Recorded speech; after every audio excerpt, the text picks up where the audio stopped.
একটা ছেলে জীবিত হিসেবে ফিরে আসে নাই। কথা কি শুনতেছেন?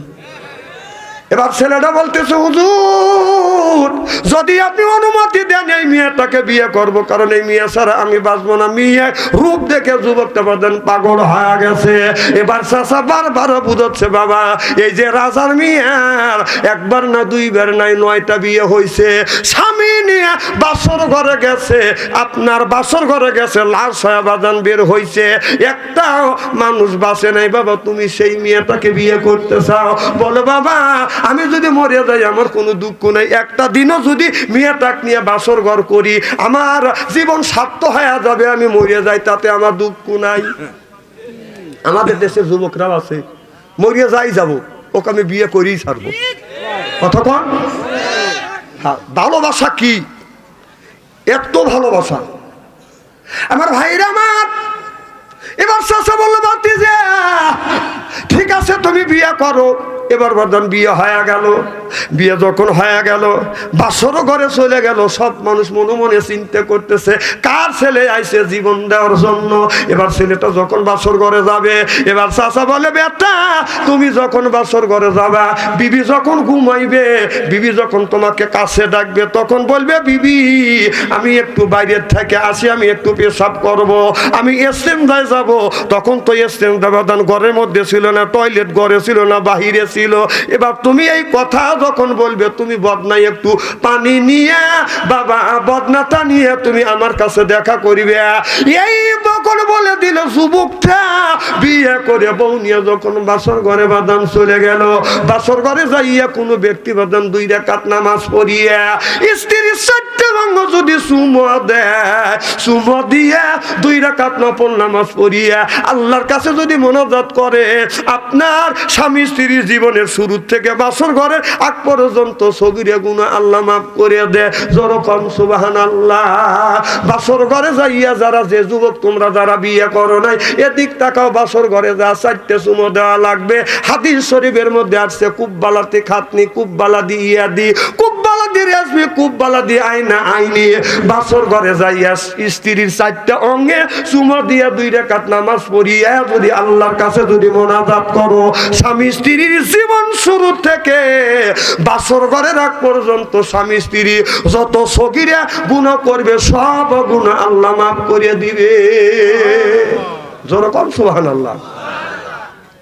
পুরা মানুষ সুবহানাল্লাহ কবে কি এরা চিন্তা করে আমার বাসর ঘর কাজ হওয়া গেছে, এই কাম তো আমরা করি দেখি না, বলতেই পারো কি কর না না আপনাদের আল্লাহ একটা সুযোগ দিচ্ছে। সুবহানাল্লাহ।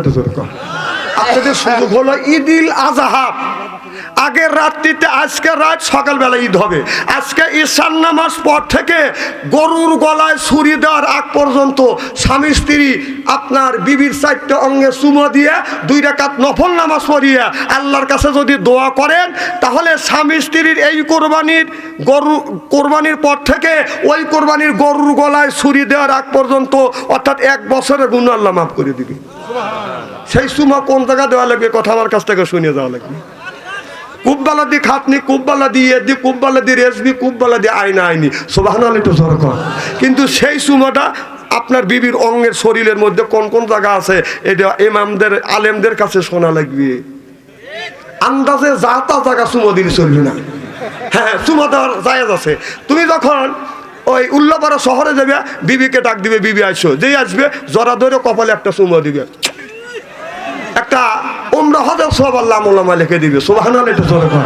এই যে আমরা যখন আসি যতই লোকজন থাক একটা টেলিং দেওয়া আছে, এরকম করে চোখ টিপ দেই, বিবি চলে আসে। আচ্ছা কিয়ামতের ময়দানে আল্লাহ হাত যে কথা বলবে এটা কি বিশ্বাস হয়? আল্লাহ বলেছে অতকাল্লিমুনা আইদিহিম, মুখের জবান বন্ধ হয়ে যাবে, হাত কথা বলবে, চোখ কথা বলবে, পা কথা বলবে। আমি এই ওয়াজটা করছি, একদিন একটা লোক বলতেছে হুজুর এইগুলো বলে মানুষের কত টাকা দেন আপনি? হাত কোনদিন কথা বলতে পারে? হ্যাঁ আল্লাহ বলছে কিয়ামতের ময়দানে হাত কথা বলবে, পা কথা বলবে।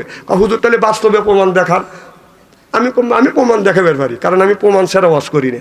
কারণ একটা লোকে যদি ডাক দেওয়া যায়, লোকটা যাচ্ছে, আপনি কথা বলবেন, হাত কিভাবে কথা বলে নগদ দেখা দেয়। ওই যে যাইতেছে লোকটা আপনি দাঁড়াবে কিনে যখন বলবেন ভাই, তখন উনি আস্তে আস্তে আইতে আসবে। এখন যদি আইতে আসতে যদি কোন দৌড় বাড়াবো, তখন যদি বলেন উনি কেউ দৌড় দিবে, কথা কয় না। তাহলে হাত কথা বললো। আর যদি হুজুর চোখ কথা বলে কিভাবে? হ্যাঁ, চোখ কথা বলবে। এখন ওই মেয়েটার সাথে আমার কথা বলতেই হবে, এনে শত শত লোক রয়েছে, যদি কথা বলি মানুষ মাইন্ড করবে, তখন ওকে নেওয়া লাগবে হলো ওই তালতলা, তখন এখান থেকে ফাইন করে চোখ টিপ দেবো, কেউ বুঝবে না, ওই বুঝবে, কথা কর। ঠিক একটা সময় তালতলাটা খারাপ হবে, কথা কেন অবাস্তব বলতেছি নাকি? তা আমাদের একটা ট্রেনিং আছে, বউকে যখন চোখ টিপ দেয় ও চলে আসে, জরা ধরে কপালে একটা চুমো দিয়ে চলে আসে, অর্থাৎ ও আপনার ওমরা হজর সব আল্লাহ আমল্লামা লিখে দিবে, সুবহানাল্লাহ, এটা জোরে কর।